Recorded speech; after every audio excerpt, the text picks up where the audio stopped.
আমরা যখন তওবা করি, অনুতপ্ত হই, চোখের পানি ছেড়ে যখন কাঁদি, আল্লাহ যে কত খুশি হয় এটার একটা উপমা হাদিসে এসেছে। সহিহ মুসলিমের হাদিস।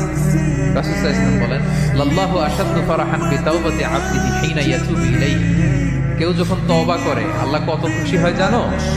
শোনো, ওই ব্যক্তির চাইতে আল্লাহ বেশি খুশি হয়ে যায় যে ব্যক্তি মরুভূমিতে সফরে বেরিয়েছে, সাথে তার বাহন বা উট, ওই উটের মধ্যেই তার পানি বা খাবার, হঠাৎ করে উটটা হারায় গেছে। শুনতেছেন? মরুভূমিতে উট নিয়ে বের হয়েছিল সফরে, উটের মধ্যে তার পানি, তার খাবার, তার বেঁচে থাকার সমস্ত মাধ্যম, কিন্তু হঠাৎ করে উট কি হয়ে গেছে? হারাই গেছে।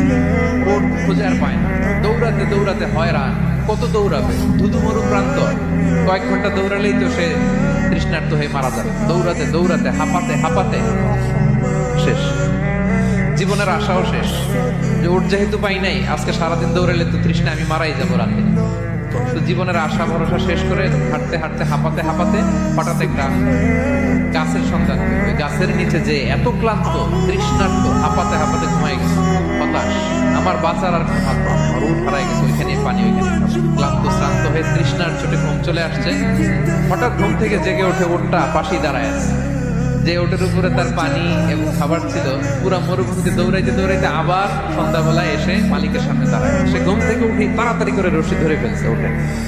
ওটা হাদিসের অনুবাদ শোনাচ্ছে।